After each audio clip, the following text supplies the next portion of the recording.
విదేశాల్లో చదవాలనుకుంటున్నారా? అయితే విదేశ్ కన్సల్ట్ ని సంప్రదించండి. గౌరవ ముఖ్యమంత్రి శ్రీ నారా చంద్రబాబు నాయుడు గారికి ప్రత్యేకించి ఈరోజు ఒక హిస్టారిక్ డే. అసెంబ్లీలో కొన్ని దశాబ్దాల పోరాటం తర్వాత వర్గీకరణని ఈరోజు చాలా విజయవంతంగా బిల్లుని ప్రవేశపెట్టి దాన్ని సాధించిన ఘనత గౌరవ ముఖ్యమంత్రి శ్రీ నారా చంద్రబాబు నాయుడు గారిదా.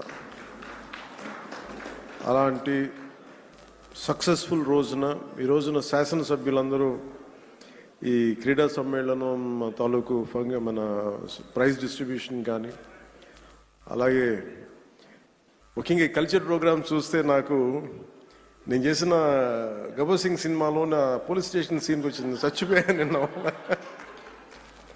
అంటే నేను ఎప్పుడు నా లైఫ్లో ఇన్ని దశాబ్దాలు అంటే మనకు కొంచెం మన అసెంబ్లీలో ఇన్ని దశాబ్దాలుగా ముఖ్యమంత్రి గారిని మన నారా చంద్రబాబు నాయుడు గారిని చూస్తున్నప్పుడు ఎప్పుడు ఆయన ముఖం ఇంత నవ్వుగా నేను నా జీవితంలో మనం ఎవరూ చూడలేదు.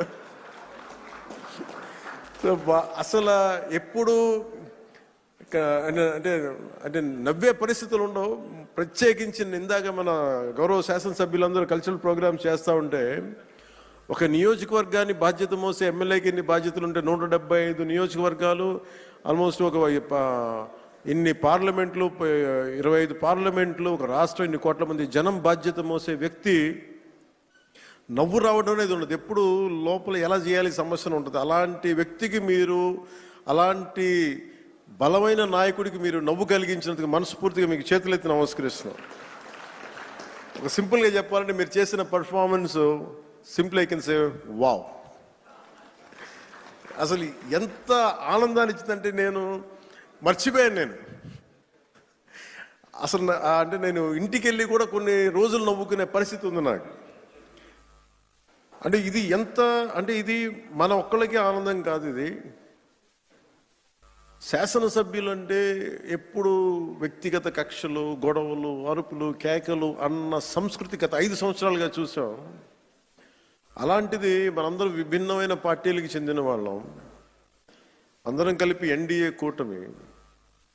అలాంటి ఇదే వేదిక మీద అనుకుంటగా మన ఎన్డీఏ కూటమి మొత్తం ఆ రోజున పురంధేశ్వరి గారు కానీ నేను కానీ అందరం ఆ రోజున గౌరవ ముఖ్యమంత్రి గారిని ప్రతిపాదించినప్పుడు ఒక కొత్త ఆశ కలిగింది. రాష్ట్రానికి 5 కోట్ల మంది ప్రజలకి, దేశానికి ఒక బలమైన, ఒక సమర్థవంతమైన నాయకత్వం ముందుకు వచ్చింది నడిపించడానికని.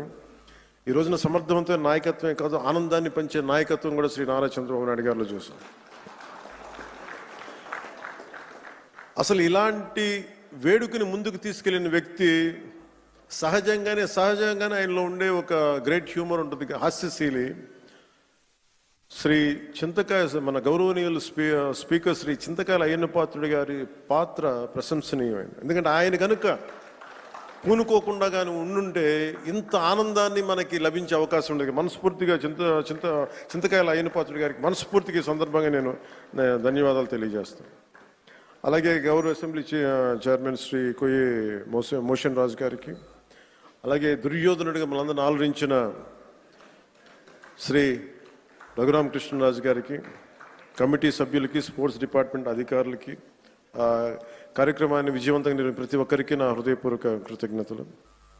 ఈ 3 రోజుల పాటు మన శాసనసభ్యులు cricket, tennis, shuttle, volleyball, kabaddi, athletics, tug of war అనే క్రీడల్లో ఉత్సాహంగా పాల్గొనే క్రీడా స్ఫూర్తిని ప్రదర్శించారు. నాకు దురదృష్టవశాత్తు ఏంటో నేను ఎప్పుడు నా క్రీడలు నాకు తెలియదు చిన్నప్పటి నుంచి కూడా.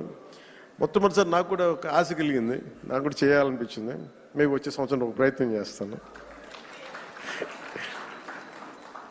ఈ పోటీలో విజయం సాధించిన సభ్యులందరికీ నా హృదయపూర్వక అభినందనలు.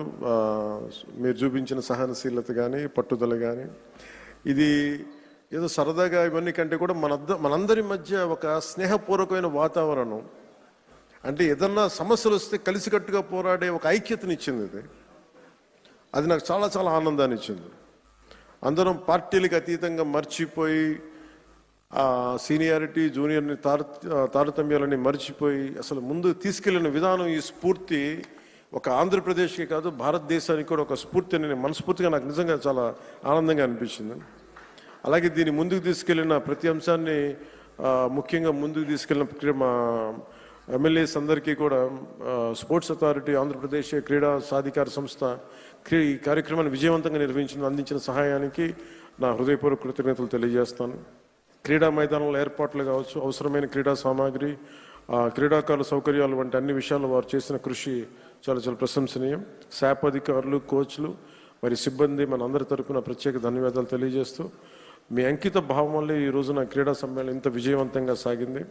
ఈ సమ్మేళనం విజయవంతం చేసిన ప్రతి ఒక్కరికి నా మనస్ఫూర్తిగా అభినందనలు తెలియజేస్తూ, ఈ పోటీలో పాల్గొన్న ప్రతి ఒక్కరికి నా ప్రగాఢ అభినందనలు తెలియజేస్తూ, విజేతలకు మరొకమారు శుభాకాంక్షలు తెలియజేస్తూ, మనందరం ఈ స్ఫూర్తిని, ఈ ఆనందాన్ని ముందుకు తీసుకెళ్తూ ఈ ప్రజా సంక్షేమం కోసం, ఆంధ్రప్రదేశ్ అభివృద్ధి కోసం గౌరవ ముఖ్యమంత్రి గారి స్వర్ణాంధ్రప్రదేశ్ 2047 దిశగా అందరం అడుగులు వేయాలని, ఈ కనీసం నేను ప్రతిసారి పదే పదే చెప్తాను, ఈ ఆనందం కనీసం స్థిరత్వం ఇవ్వాల్సిన ఆనందం, కేవలం మనం ఈ రోజున ఆనందంగా ఉండటమే కాదు, ఈ ఆనందాన్ని వచ్చే కనీసం 1.5 దశాబ్దం పాటు మనందరం కృషి చేసి ముందుకు తీసుకెళ్తే తప్ప ఈ గాడి తప్పిన ఈ రాష్ట్రాన్ని గాడి పెట్టాలంటే కనీసం 15 సంవత్సరాలు కనీసం పనిచేయాలి.